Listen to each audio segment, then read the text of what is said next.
Here's another device for the older throttle bodies and any of the other 24 pin applications. It's called the G2 adapter.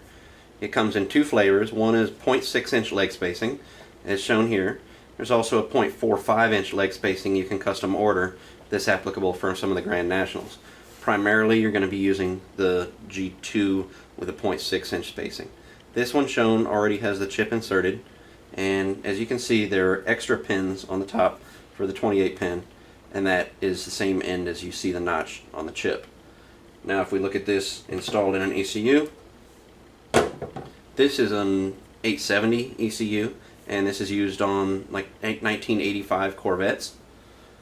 In this you can see the orientation. The notch is facing toward the middle of the ECU. The chip notch would also face toward the middle of the ECU.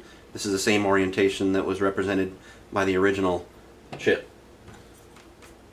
These are the original chips for the 24 pin application. You can see here is one that comes in the plastic carrier, and here's one that's been removed. You can read these chips directly, and we'll talk about that in a few minutes on how to read and write the chips.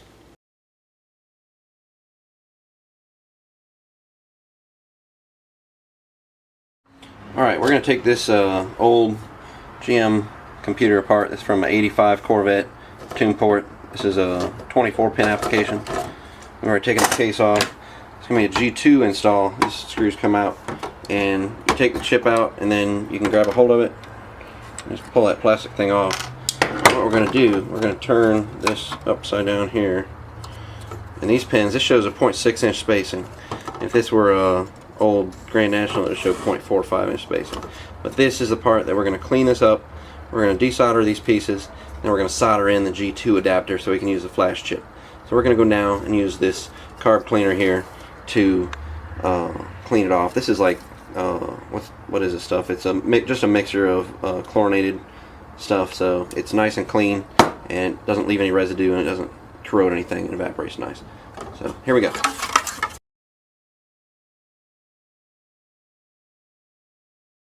Alright, so we got compressed air here to blow it off with.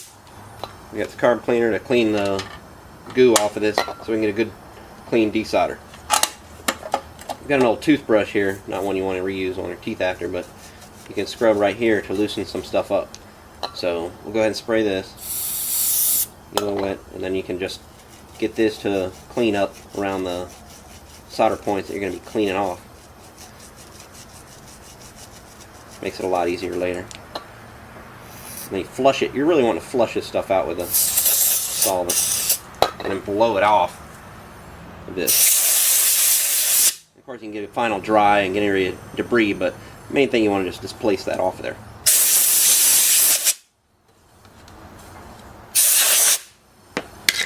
Alright, now we're ready to go put the desoldering iron on this to remove these pins and make way for the G2 adapter.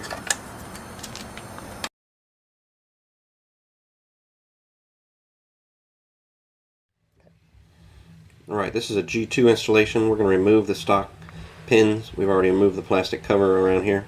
This is a Hacko 808. It's a good desoldering iron. There are other tools that you can use. If you look at the back, this is a 0.6 inch leg spacing. So what we're going to do, we're going to suck the solder out of these and remove these pins. We're going to replace it with G2. Just do one by one.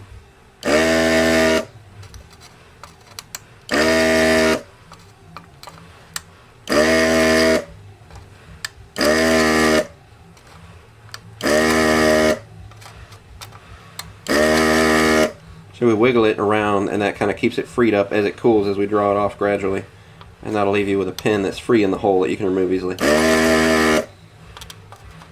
You don't want to just, there's no point in that. You got to kind of move it around.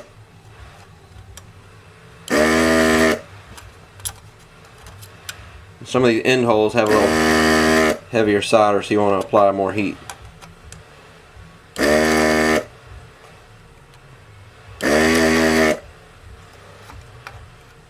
Half of them.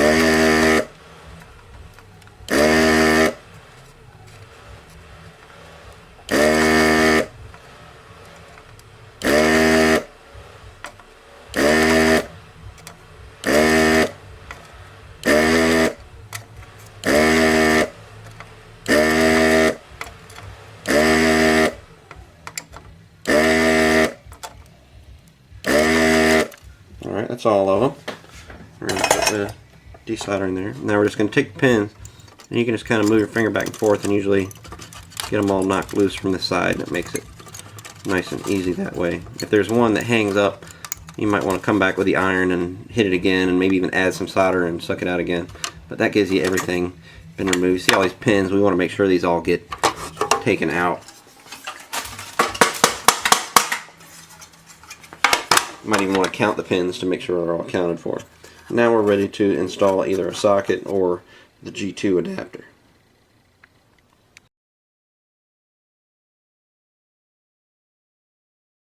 The throttle body ECU, we're getting ready for soldering. We're going to install the G2 adapter. So the first step to that is to put the, in our case we're going to use water soluble flux, and we're going to put that on the top and bottom of the pads, and that'll make sure that we get good conduction. We'll do that and dab that on, and when we do the soldering work, this is going to help a lot. We'll flip it over and we'll put the flux on the other side.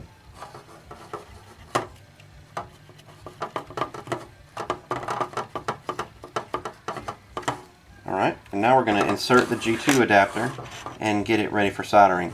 You can either solder the G2 adapter directly, or you can solder in a 24-pin socket and snap the G2 adapter into it. With it soldered directly in, it gives you better headspace clearance and you can close the ECU. So now we're going to flip it up and hold it upside down. We're going to go ahead and put the solder in there. And make sure you put enough heat to the pins, but don't scorch them and burn them. Kind of get one pin on each side to kind of position it, make sure it's going to hold in position, and then that will help you free up your hand to guide the soldering for the next round. You get each one of the pins, give it enough heat to soak in really good, and get that solder distributed on the pin.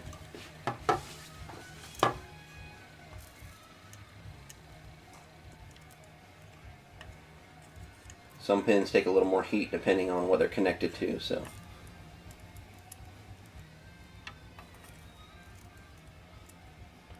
And you can see the way she's feeding it in there little by little on the other side.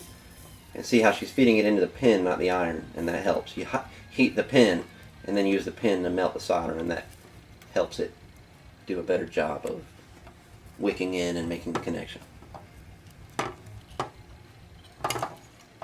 24 pins we're looking at here. Again, this is the 0.6-inch leg spacing. The Grand Nationals will be 0.45 inch, but they look similar. This is a 1226870 board. The other daughter boards, like the 747, look very similar to this. Alright, and we're all done. And at this point, we'll go ahead and get it ready for cleaning. We've used water-soluble materials, so we should be able to just flush it with water and get it blown off and ready for installation.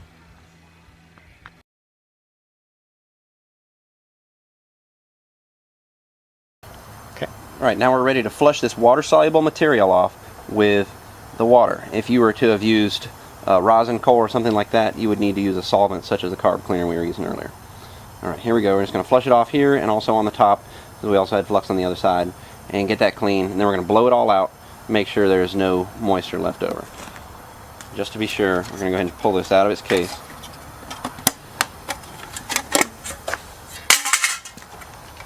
We can get behind it. Alright, we're going to rinse the top off. The bottom. Top. Bottom. Alright, done with the water. And with the air again, blow everything out.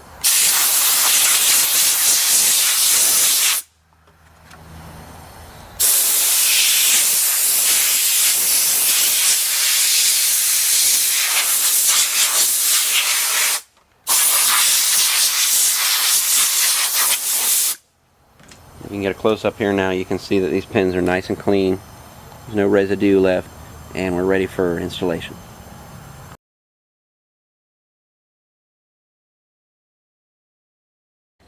Alright, these go in one way it doesn't fit, and that's alright. This goes all back together. Snip down in. Alright, everything's in position. There's two of the fatter screws.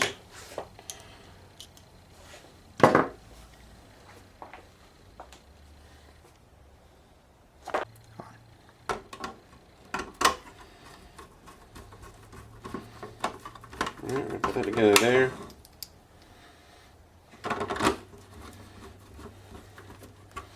There. Now this is all ready to toss back together. You'll see it again, the overlaps inside. This is where we're going to be putting the chip or the emulation header. Snap it together.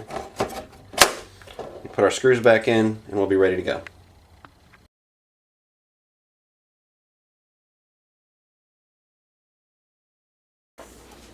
As with the G1 adapter, it's often helpful to install a ZIF socket. Notice that we will need to make sure that the correct chip orientation is presented here with a notch facing toward the middle of the ECU. This is the opposite of the G1 adapter, so we need to make sure we keep that clear. This socket can be snapped down into here. It makes for a high profile installation, so if you want to install this and keep it permanent, this may not be the best bet, but it certainly makes it easier to swap chips in and out by using this ZIF socket snapped into the G2 adapter.